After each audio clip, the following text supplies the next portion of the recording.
बड़ी खबर आ रही है ईडी की छापेमारी को लेकर। देश भर में 40 जगहों पर इस वक्त ईडी की छापेमारी चल रही है, जिसमें चेन्नई, बेंगलुरु जैसे शहर शामिल हैं। दिल्ली में भी ये छापेमारी चल रही है। देश भर में 25 जगहों पर ये छापेमारी हो रही है, जिसमें ईडी की ये बड़ी कार्रवाई मानी जा रही है। मुनीश पांडे मेरे सहयोगी इस तमाम जानकारी के साथ जुड़ रहे हैं। मुनीश, किन किन शहरों में ये छापेमारी हो रही है, क्या जानकारी मिल रही है? शराब घोटाले के मामले में है या अन्य मामलों में भी है?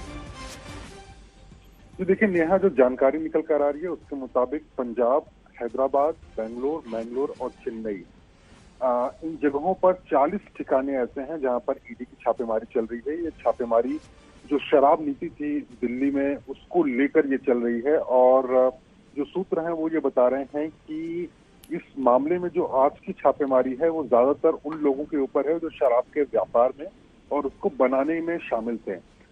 ईडी के अधिकारियों का ये कहना है कि दूसरी बार छापेमारी हो रही है। इसके पहले 30 से ज्यादा ठिकाने थे, वहां पर छापेमारी की गई थी, लेकिन उस छापेमारी के दौरान जो सबूत उन्हें मिले थे उसी के आधार पर उन्होंने कुछ और लोगों की निशानदेही की है और उसके बाद ये छापेमारी चल रही है।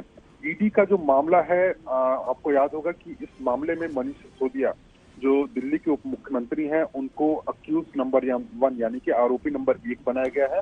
उसके अलावा कई ऐसे लोग हैं जिनको कि आरोपी बनाया गया है, लेकिन ईडी का ये कहना है कि पहले वो इस मामले में उन लोगों के ऊपर छापेमारी करना चाहते थे जिन्होंने इस शराब नीति की तरफ सबसे ज्यादा मुनाफा कमाया था, पैसा कमाया था, और इसी वजह से छापेमारी चल रही है आज। मुनीश, इसके साथ ही तमाम ऐसे सबूत रोज आते हैं शराब घोटाले को लेकर, जिसमें स्टिंग ऑपरेशन शामिल है, जिसमें कई ऐसे दस्तावेज हैं। ईडी लगातार इनको आधार मानकर कई जगहों पर छापेमारी करती है, लेकिन देश भर में ये कार्रवाई दरअसल कई सवाल खड़े करती है। क्या वाकई ईडी इस वक्त पूरे देश में जो छापेमारी कर रही है, कई ऐसे सबूत उसके हाथ में है या फिर सबूतों की तलाश है?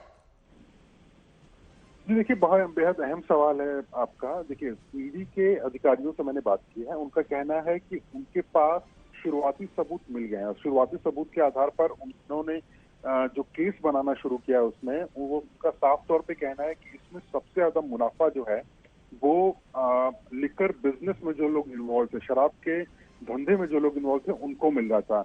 उन पैसों, ये अंदेशा है कि ये जो पैसे थे वही राजनेताओं तक भी पहुंच रहे थे, और जो आरोप लगे हैं एफआईआर में उसमें भी यही आरोप लगे हैं कि इनके जरिए जो पैसे थे वो आम आदमी पार्टी के कुछ चुनिंदा नेता हैं उनको पहुंच रहे थे।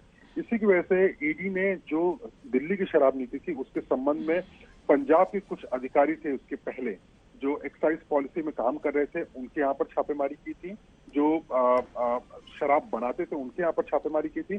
तो शुरुआती दौर में उनका ये कहना है कि उनको सबूत मिल चुके हैं इस मामले में, लेकिन जो लोगों के मन में सवाल है कि कब मनीष सिसोदिया क्या इसमें गिरफ्तार होंगे या उनकी पूछताछ होगी या नहीं होगी, ईडी का कहना है कि उसके लिए थोड़ा और इंतजार करना पड़ेगा। ठीक है, बहुत बहुत शुक्रिया इस तमाम जानकारी के लिए आपका।